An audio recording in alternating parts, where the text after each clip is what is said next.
Hello, I'm Dr. Gloria Horsley. And I'm her daughter, Dr. Heidi Horsley.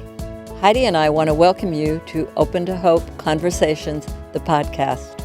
We believe that the greatest gift you can give yourself after a loss is hope, using this moment to connect with others who have not only survived but thrived. So let's get started.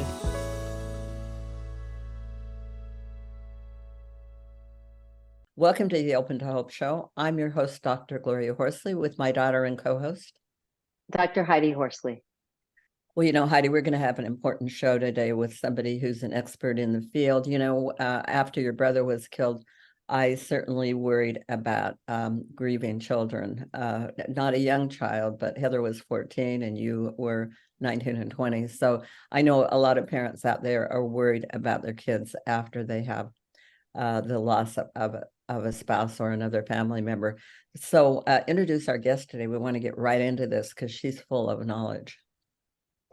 Well, Mom, like you said, we're going to be talking today about how to help a grieving child. And our guest is not only a professional in this field, but she also has had a loss. And when her daughter was only 5, her father died, which was Leilas Salisbury's husband. And Leila Salisbury is our guest today. And she is the founder and executive director of the Kentucky Center for Grieving Children and Families. As I said, she raised her grieving 5-year-old after the death of her own husband. And when her daughter was 13, Leila lost her mother.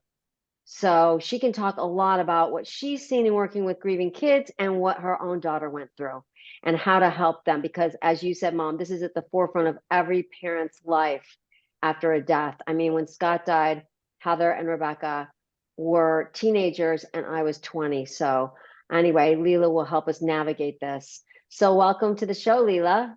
Oh, thank you. I'm thrilled to be here with you all. It's great to have you on. So talk a little bit about your daughter was 5 when your husband passed away. Did he pass away suddenly or was this Yes, it was a death by suicide. So not only, at the time did I feel like, my how to parent a grieving child chapter was left out of my handbook. Also trying to figure out, a suicide death added, I feel like, many additional layers of complexity. The first question being, do I tell her? How do I explain suicide to a 5-year-old? So I'll share with you all my journey, and I will couch this by saying, if I had to do it again today with what I know now, and the reading and research I've looked at, I would do it differently. But so at first, I did not tell her it was a suicide death. I told her it was a car wreck. And this was actually kind of on the advice of some local professionals at the time. This would have been almost 12 years ago. So we dipped into a children's grief support group. There's a national model for these centers. So I will say to your listeners, if you are near a center that offers children and family support, go there. It will be one of the best things that you can do for your kids and yourself. So fortunately, at the time, we were living in Mississippi for my work, and we were near one of those. So we started going. And so I would sit in the adult, and caregiver support group, hearing other families talk about suicide. And I will say the first meeting I went to that night, I just said it was a car wreck. I was so embarrassed. I didn't, know what to share, how to handle it. And immediately after, I introduced myself and my loss, 3 or 4 people after me said, my person died by suicide. And I remember driving home that night and said, I owe these people honesty about what has happened. So within the space of that group, I shared the fuller story. And over time, I would hear them talk about how they chose not to share information about suicide losses with their kids. And it was so easy for me to see with them thinking, oh, that's a mistake. You've got to be honest, especially with older kids, teenagers, they're going to find out the internet, some family member is going to tell them. So after a couple of years, I realized I've got to tell her. It was really weighing on my heart. So I went to a local child psychologist and said, I feel like I have to do this. Can you help me figure out the language? How do I do this? And I knew she was going to be mad, which she was, because I had not shared the truth with her before. And I'd already made arrangements for her to go back to the Children's Grief Center for a tune-up, because I knew she needed somewhere to put those feelings. And a lot of it was anger. She needed to be able to vent that in a safe place and to someone who wasn't me. So that was kind of how that unfolded. Again, if I had to do it over, I would tell her from the beginning, now I know that there are talking point sheets. There are a ton of free resources that families can access that literally will walk you through how to talk to a 5-year-old, an 8-year-old, a teenager about different types of death. So Leila, this is really important, because I cannot tell you how many parents come to me and say, I don't know how to talk to my children about suicide loss. So Yes. where can people get these resources that you're talking about? Yeah, so I've got several favorites. The Dougie Center, if you just look up DOUGY, the Dougie Center has fantastic toolkits, trainings. The other resource that we really like and often send folks to is the Eluna Network, ELUNA. And they have a very comprehensive set of resources, not only for bereaved children and those topics, but also active addiction and how to support children who are in that situation within their families. So those are sort of my two go-tos. If you're talking about, say, a school or other professional person, one of the other resources that we love, the Coalition to Support Grieving Students. And again, the resources on all of these websites are free.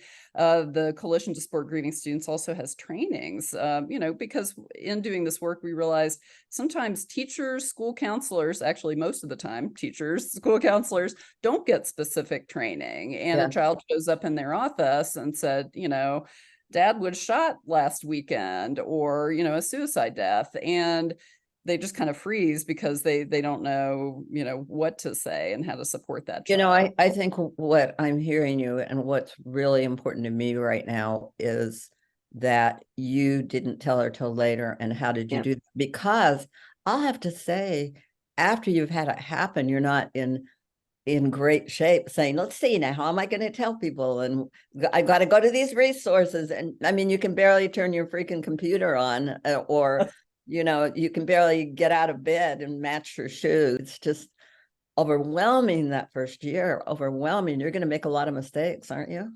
Yes. So I will say that give yourself a lot of grace, because yes, as much, as I leaned into, reading and research, I noticed, within a couple of months, the Harvard Child Bereavement Study, was on my bedside. I was trying to figure out, what I felt from very early on.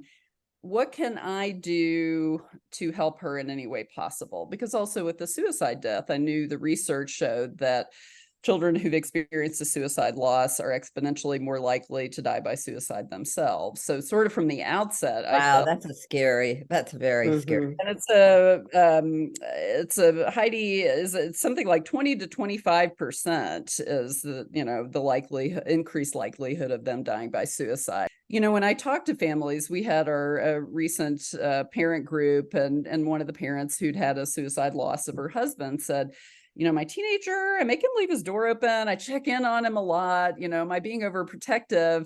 And I told her these statistics, and I said, unfortunately, this is not an unfounded fear that you may have. So I think you're doing the right thing. And, I'm not trying to make caregivers feel even worse than they already do by sharing this information, but I see it more as giving them the tools that they need to figure out, what they should be concerned about, what things they can put in place to help their kids. But well, you're right. Leila, you're making a good point that it's never too late to have these conversations. And at first you didn't tell your daughter how her dad died, and I mean, there's so many stigmatized losses out there where people aren't being that upfront. But but then you went back later and realized, I want to have these candid conversations. I want her to know the truth. Yeah. And so I think for anybody out there that's listening that may be in that situation, it is never too late.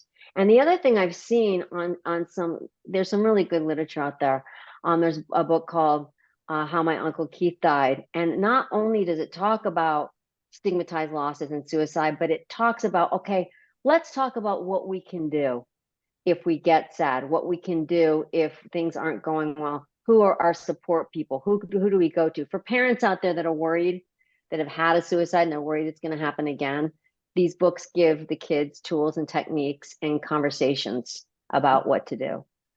And So. you bring up the word conversation, and I will say, if I've learned many things, but maybe the most important thing that I've come to learn is that this is a conversation that has to be had and is ongoing.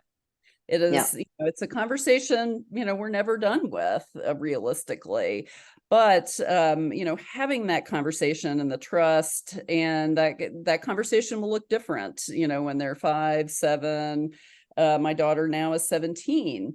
And it was just maybe a month or two ago, there was another suicide loss kind of in her circle, and she came home and she just was sort of pale, and I said, what's going on? And she said, I think I understand better what the act of suicide really is and may look like. Like, she was having some images in her head, sort of reconjuring what must have happened to her dad. So I will say this, these are things that the kids are going to process differently across developmental ages, across lifetime milestones.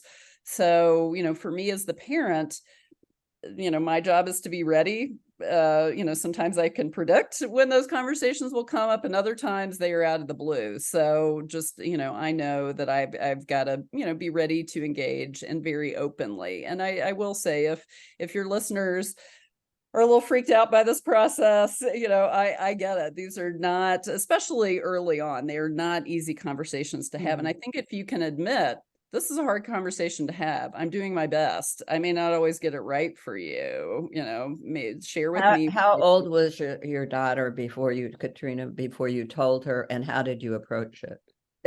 She was 7. And it's funny because this is an example of the, parents and caregivers, give yourself grace, because much of the time you're not going to get the positive feedback, from your child. They're not going to be like, Mom, thank you for telling me, about the suicide death or the overdose death. They're going to have all kinds of reactions, most of which probably won't be good. And that doesn't mean you're doing it wrong or you shouldn't do it.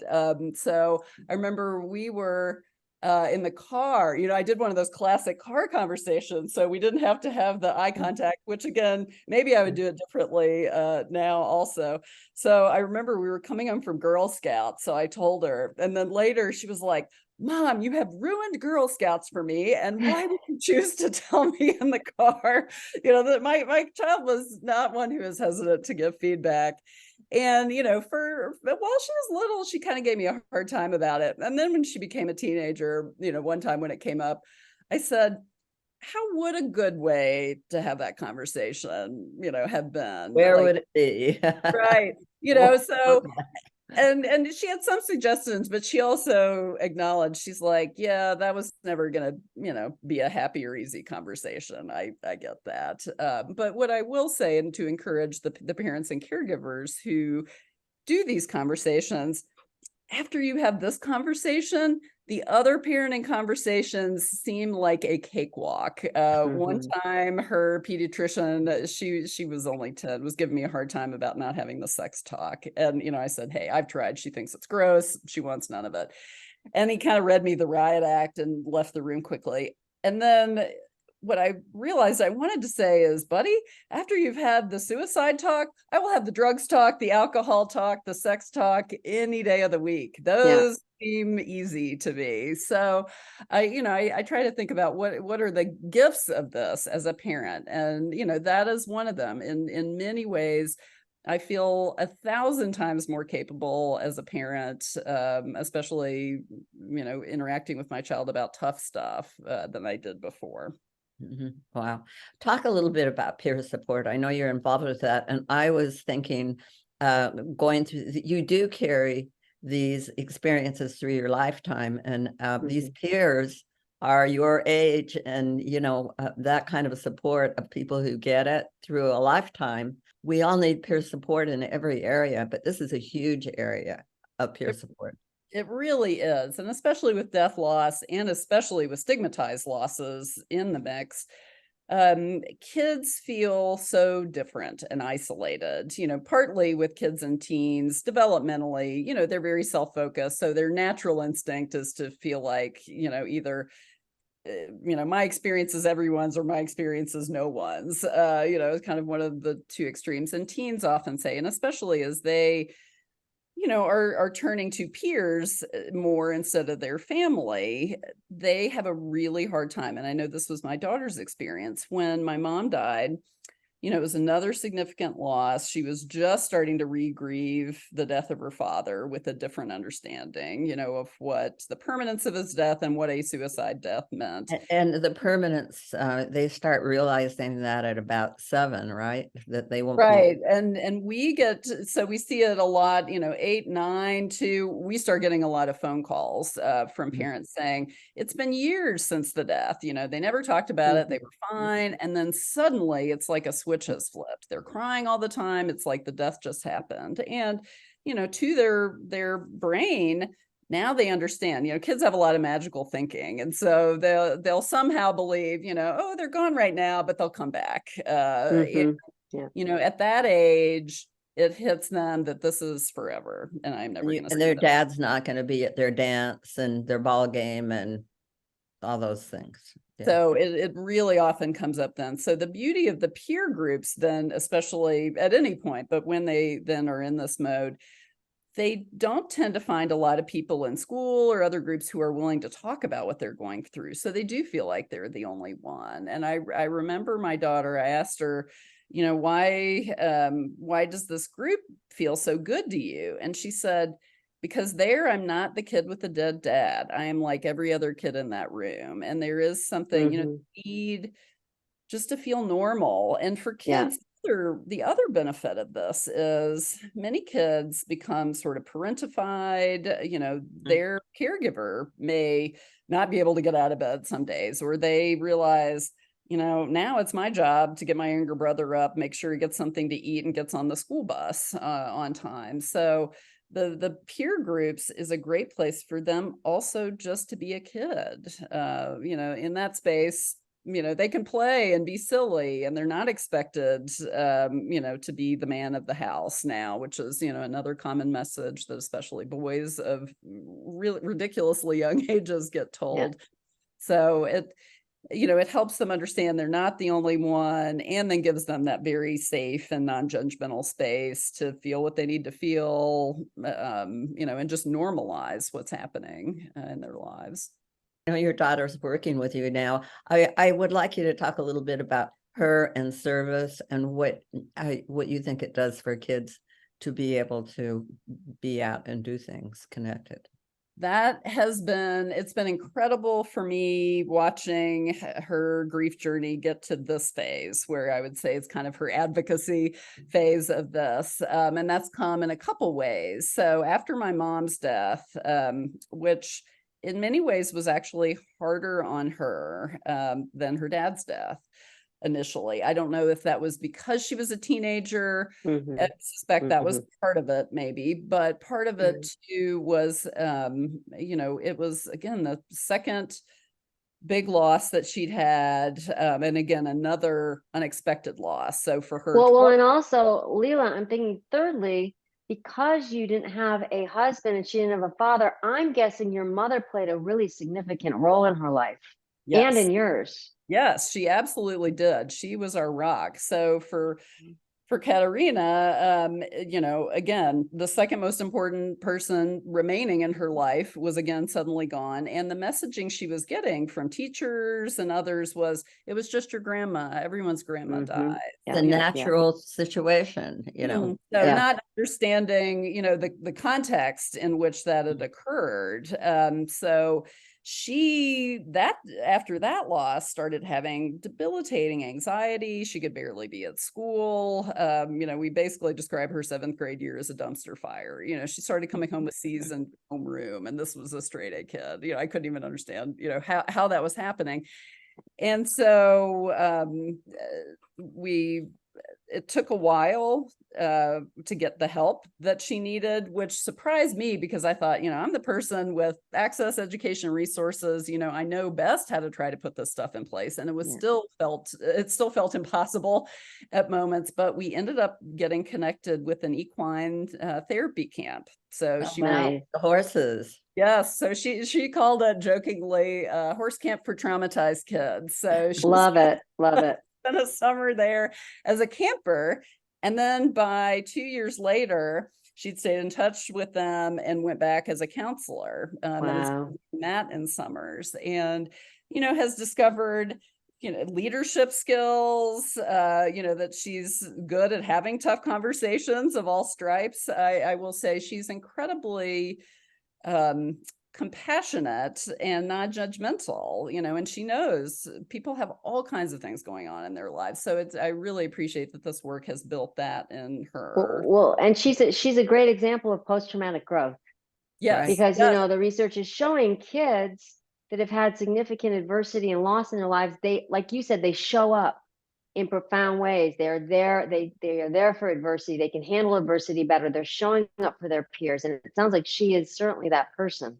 She is. And when it comes even more with the peer component, so she's been working with Dr. Erwin Sandler's ASU Family Bereavement Program. They morphed that curriculum into a teen-led version. Wow, how wonderful. So she is one of 4 teens in the country trained to be the teen leader in that curriculum. And watching her with that that was really joyful, because even training on that curriculum let her unlock some pieces she needed to. She hadn't visited her dad's grave in about 5 years before she trained on that curriculum. She was still angry with him, anger for kids. And I will tell the parents, anger is one of the biggest emotions you will see, and it will come out, sideways sometimes in all kinds of different ways. And so for her, she didn't want to go to that grave. And literally a week after finishing training on this curriculum, she says she came in the room and said, "Mom, I'm ready to go out to the cemetery now. Wow.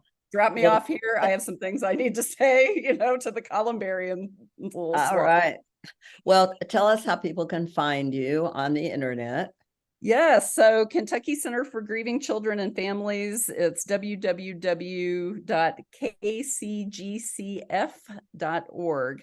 And on our website, there are also direct links to a lot of these other parent resources. And I would just, again, reiterate to the parents, this is hard, but the leaning into this and engaging with your kids is the very most important thing you can do to facilitate, the healing and health of your kiddos. Oh, thank you so much for being on our show, Leila. I know you're helping a lot of people, and you will help a lot of people through our show too. Thank you. Thank you. Appreciate it. Yes, Leila, thanks for everything that you're doing and for normalizing so much of what kids are going through when they're grieving. And like you said, anger is a valid and legitimate emotion, and we need to teach kids how to express it and validate it, and then get coping skills so that they can manage it successfully. And it definitely sounds like that is what you're doing. So Thank you for everything you are doing in this space. Thank you. And thanks everybody for joining us on the show today. And Heidi and I always want to remind you that if you've lost hope, please lean on ours until you find your own, and God bless. I'm Dr. Heidi Horsley. You have been listening to Open to Hope, the podcast. You can follow Open to Hope on Facebook, Instagram, and Twitter. To learn more, visit us at opentohope.com and go to Apple Podcasts to subscribe. I'm Dr. Gloria Horsley. Join us again next week for another Open to Hope conversation, where we invite you to lean on our hope until you find your own.